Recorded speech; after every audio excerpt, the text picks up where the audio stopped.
बच्चों, मैंने आपको अब मानव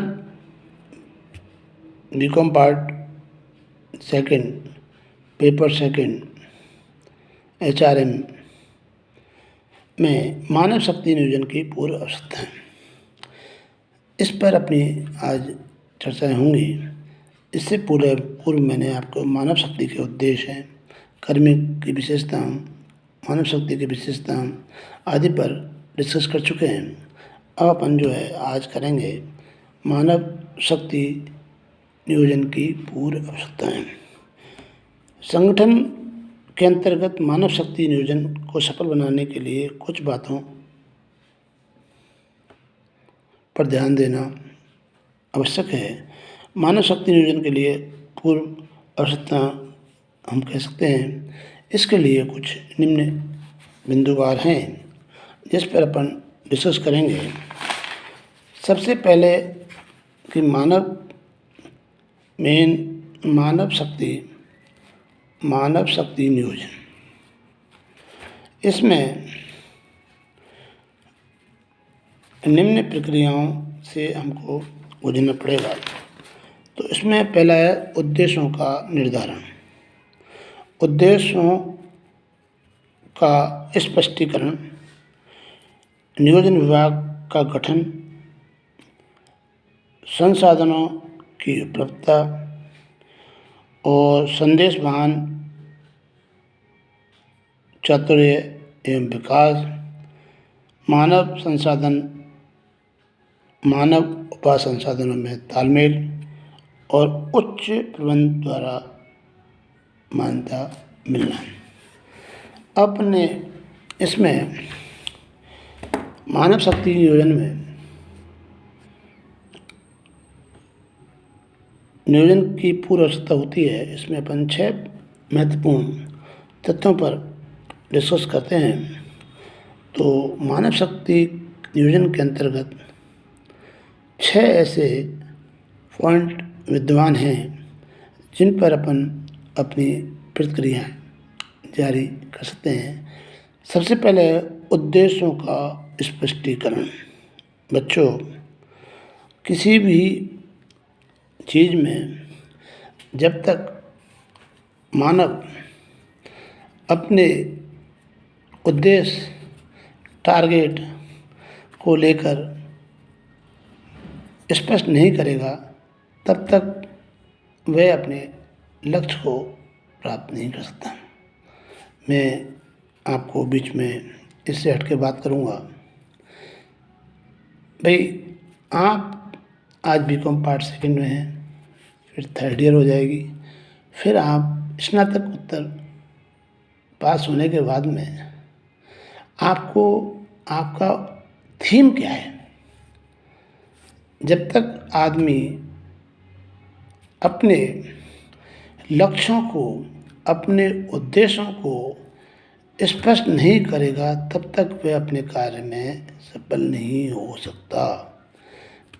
आपने सपोज करिए आपने बीकॉम कर लिया। बीकॉम करने के बाद में अब आप सोचेंगे कि मुझे क्या करना है। इसके लिए आपको पहले से ही ये निर्धारण करना पड़ता है, उद्देश्यों का निर्धारण या स्पष्टीकरण करना पड़ेगा कि मैं बीकॉम करने के बाद में भाऊ बनूंगा, अकाउंटेंट बनूंगा, सेल्स ऑफिसर बनूंगा, विकास अधिकारी बनूंगा LIC में, या RS बनूंगा या IAS बनूंगा। इस पर मंथन करना जरूरी है। अगर आपने इन बिंदुओं पर डिस्कस कर लिया तो आप अपने सहज भाव से अपने लक्ष्य को प्राप्त कर सकते हैं। तो इसी प्रकार से मानव शक्ति नियोजन में उद्देश्यों का स्पष्टीकरण होना जरूरी है। इसमें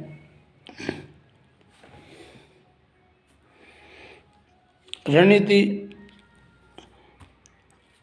उद्देश्य, आदमी को अपनी रणनीति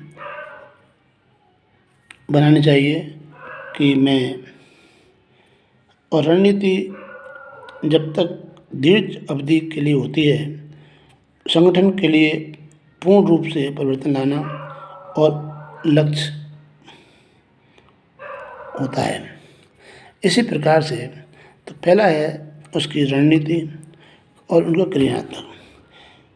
इन उद्देश्यों के आधार पर अल्पकालीन नियोजनों को प्राथमिकता दी जाती है और तथा उपलब्ध संसाधनों का किसी प्रकार से उपयोग विध्वंस न किया जाए, इसके लिए हमको पहले से ही इसकी योजना बनानी पड़ती है।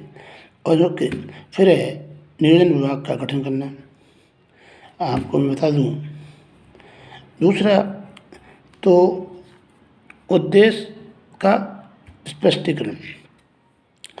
मानव शक्ति में दो ही उद्देश्य हैं, रणनीति उद्देश्य और क्रियात्मक उद्देश्य। रणनीति में तो आदमी को अपने दीर्घकालीन अपने प्लानिंग बताने पड़ते हैं, और दूसरा उन उद्देश्यों को क्रियान्वित करने का भी उद्देश्य होना चाहिए। भाई हमको क्या करना है, कैसे करना है, कब करना है, ताकि उसको गति दे सकें। फिर है दूसरी जो प्रक्रिया से अपन गुजरेंगे, वे नियोजन विभाग का गठन करना। देखिए, आप बीकॉम पार्ट सेकेंड ईयर के स्टूडेंट हैं। जब तक आदमी की प्लानिंग नहीं होगी तब तक आदमी अपने उद्देश्य में सफल नहीं हो सकता। तो प्लानिंग के लिए जो है, इसी प्रकार से संगठन में एक प्लानिंग डिपार्टमेंट होता है, उसका गठन होना जरूरी है, जो समय समय पर उद्देश्यों की स्पष्टता के उपरांत संचालक मंडलों, पदाधिकारियों, नियोजनों, विभाग, क्रय विभाग, विक्रय विभाग इत्यादि चीज़ों के पर उसका कार्य सौंपे जाएं, ताकि आदमी उन कार्यों को ठीक प्रकार से संपादित करा सके। संसाधनों की उपलब्धता। अब देखिए भाई, नियोजन विभाग में मानव शक्ति नियोजन में संसाधनों की उपलब्धता, चाहे मैंने आपको बड़े स्पष्ट शब्द में बता दूँ कि किसी भी व्यवसाय में, उद्योग में या फैक्ट्री में 5 एम होना ज़रूरी है। मटेरियल, मनी, मानव, मशीन, और मेरे दिमाग में और रह गया है, मटेरियल, मानव, मशीन, और ये इस तरह से 5 चीज़ होने पर ही कोई भी आदमी अपने कार्य को गति देगा। संसाधनों की उपलब्धता में जो हम कहेंगे, मानव शक्ति नियोजन करने से पूर्व उचित कार्य द्वारा ये देखकर कर लेना चाहिए कि पर्याप्त समय पर हैं या नहीं है, भर्ती करनी है नहीं करनी है, माल कहाँ से आएगा या कहाँ जाएगा, कैसे बेचेंगे, कब बेचेंगे, कितना करना है, कितना नहीं करना है, इस चीज़ों का संसाधनों का होना जरूरी है। फिर उसके बाद में है संदेश वाहन। उसके बाद में नेक्स्ट है संदेश वाहन का होना।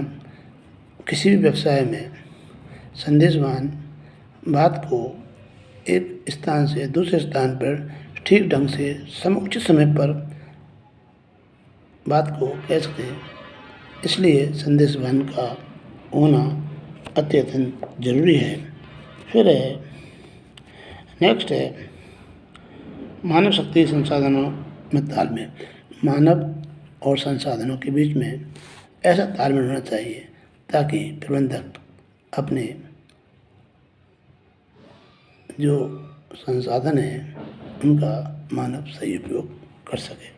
अगर संसाधन ठीक नहीं है तो उनका सदुपयोग नहीं हो सकता। ऐसी दृष्टि में मानव और संसाधनों के बीच में आपसी तालमेल होना बहुत ही ज़रूरी है। अगर संसाधनों में तालमेल नहीं है तो वो व्यवसाय अपने आप में अपूर्ण रहेगा और लंबे समय से पहले ही बिखर जाएगा, क्योंकि सामान तो है मगर उसका यूज किस प्रकार से किया जाए। आपने किसी चीज़ को बनाया और वो चीज़ ढंग से नहीं बनी, तो आज जैसे सपोज उदाहरण बताता हूँ मैं आपको कि आपके घर में माँ बहन होती हैं और आटा नमक सब्जी हमारे घर में सब उपलब्ध होती है, संसाधन है। उन संसाधनों को किस प्रकार से बनाया जाए, टेस्टी बनाया जाए, ताकि उसको बड़े स्वादिष्ट रूप से खा सकते हैं। इसी प्रकार से व्यवसाय में जो संसाधन हैं उनका मानव द्वारा सही समय पर सही दिशा में सही टाइम पर कार्य किया जाए, ताकि व्यवसाय अपना कार्य पूर्ण कर सकें।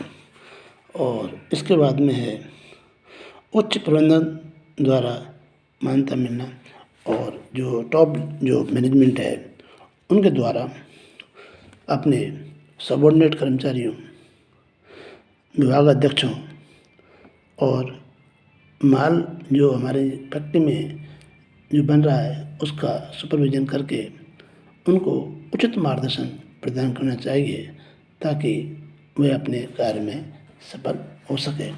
तो आज के लिए इतना ही। थैंक्स।